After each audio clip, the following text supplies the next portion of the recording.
is on high alert. A military spokesperson has denied any knowledge that the crashed cargo plane was carrying a potentially dangerous life form. Reports are coming in that a public storage facility has been badly damaged and several people are still trapped inside. Well, Noel, it's a superb film. Oh, thank you very much. And science fiction is a passion of yours, so Yeah. you must be very proud of what you've achieved with this.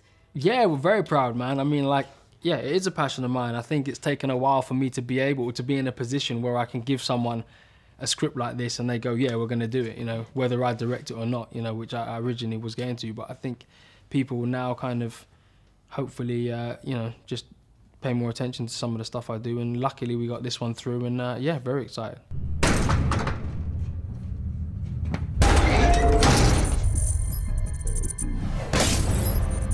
Well, you definitely scratched it. You broke the glass. There's a metal shutter outside. So what do we do now? Hello! Johannes, well, it's lovely to meet you, Yeah, especially with a film that's been so well crafted. Thank you very much. Thank you. Can you tell us a little bit more about the story and what attracted you to it, really? What really attracted me was the one location, endless corridor, maze kind of aspect of it. And to do an alien movie was just great. You know, a mixture of real jumps and scares with a bit of humour and go retro. I really tried to make it like an 80s style, Gremlins-y sort of movie, and that was a big sort of. Am I correct in saying as well that you're a big John Carpenter fan? So you're coming from this huge John Carpenter fan, yeah. So everything I do is, you know, I like to think is in the image of sort of John Carpenter movies. Probably a lot of critics would disagree, but yeah. So yes, it has very much a John Carpenter influence. With the music, it's very synthy and stuff like that. And yeah. There's no way that was a normal cargo plane. So something on board. Something top secret. Something like that figure up there. And Charlie, the character that you play, you've also touched upon him. And can you tell us more about the journey? Because there's a real arc with him as well, isn't there? Yeah, Charlie kind of is like the downtrodden, whingy kind of ex-boyfriend of Shelley. And, you know, I think he's one of those guys that's always finds something to moan about, always kind of, you know, does his 9-to-5 job, doesn't do any more than he needs to, just coasts along. And I think this story is really about him manning up, you know, becoming a man.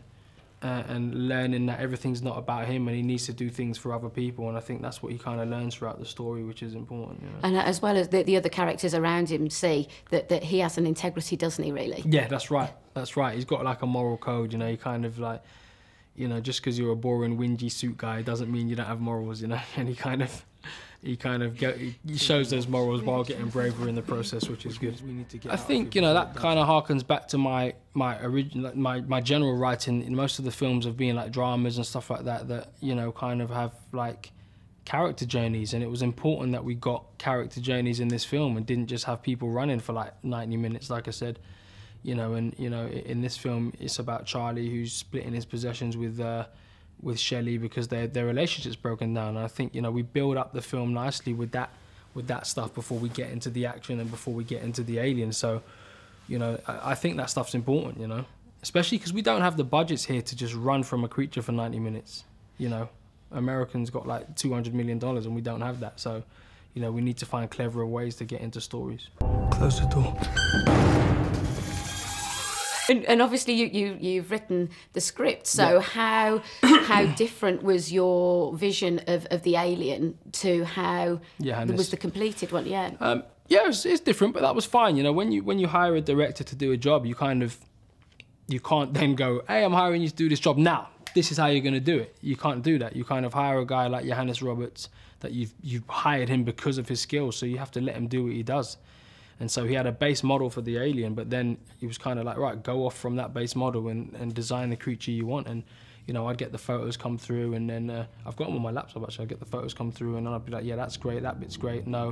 And then, you know, we collectively came up with what we've got now.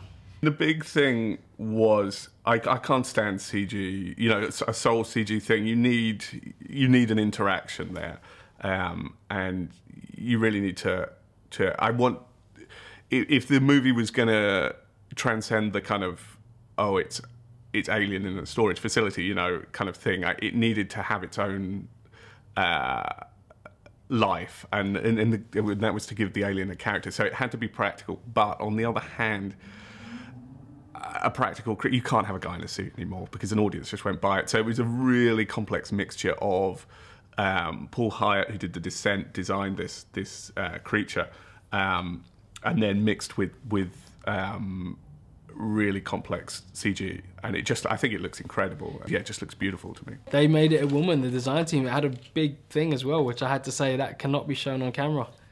Really? So, yeah. I said to them, you know, they made it properly anatomically correct. Amazing. You know, well, it didn't have boobs, but they made the other bit, and I was like, listen, you make sure that stays in the dark, man. This is a 15 rated film. You know, the last thing anyone wants to see is a bit of alien vagina. Can I say vagina? I've said it now. I've said it, vagina. I don't want to see any alien vagina, so we had to darken it out to make sure it wasn't showing. You're right there, John, some water. No, it's so funny. I didn't realise that at all. Yeah, no, they did, yeah. It's coming. Am I right in saying that though there is a person in behind in the suit? So how did you work with him? Yeah, so it was a funny scenario. You had this guy who was like a movement specialist, and he was about 6'8" or something, a really kind of athletic, sort of almost like a dancer kind of guy, but quite muscular.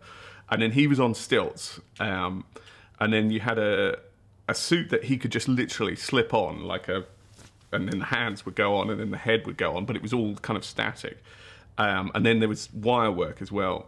And then what they did is, and this is why it works really well, is it was then photographed 360 by the CG guys, who could then map on any movements and stuff afterwards. So any CG, so all the movements in the eye, you know, we needed the expressions, and I needed him to be able to talk and interact, because I wanted the rule of thumb in horror is always keep your creature in the dark, and I was like, screw that, I want it right up front and central. I want to be able to interact here. And so they then did all the movements afterwards. So it was and the camera, the big thing was not shooting plates, not sort of keeping the camera static so it makes it easy on the CG and stuff. So the camera is always moving and roving, so it's incredibly complicated, but it looks great, I think. What did you shoot it on? It was shot on an Alexa camera, which is very good. And what was your choice of using that form of digital camera? Yeah, I'd done my last film on the Red camera, and I'd had good results with that. And this was kind of the next step up. I've shot a lot on film, but I'm big for a director. Shooting digital is great. You know, the workflow, everything, the process is just so much more fun and free. So yeah, I'm a big fan. For me, the big thing was to actually get quite a colourful look. It has quite a retro feel, like with the synth music and the grade didn't want to go too monochrome, which is quite a current thing, kind of current way. I wanted to maybe have a bit more of a colour palette in there, which I think really, and the Alexa really is amazing for that. Like when you go into the grade, what you can change and do is incredible. I got nothing to lose now, so I'm going to go and fight that thing. As the producer as well, you've written the story. Sure. Do you, when it comes to the cutting room, did you have to just let it go with Johannes and the editor, or were you kind of champing at the bit to see what was going on? No, I let them do what they had to do. So, you know, he went away and he did his first director's cut, and then then we all watched the film, and then we give notes. And actually I put about 10 pages of stuff back in because it was kind of too short and had lost some of the character arc. So we then put a lot of stuff back in, and then he kind of really found his flow, and then we did a few more versions, and then we ended up with what we got now. But I think all of us are collectively really happy with what we got. So I think that the most important thing is that this, for a British film, is ambitious. You know, there's not a lot of people doing films. You know, when I wrote Kid Adulthood and that got made, and then I directed Adulthood, people weren't doing stuff like that. You know, when I directed 4321, people were very split by it. But the more time goes on, the more people go, actually, they really enjoy it because it's something different. You know, and the same. I think the same with this. You know, it's like trying to do things that are ambitious, that are different, and just give, I like commercial films, not blockbustery pap, but stuff that is entertaining. I just want to get out of here.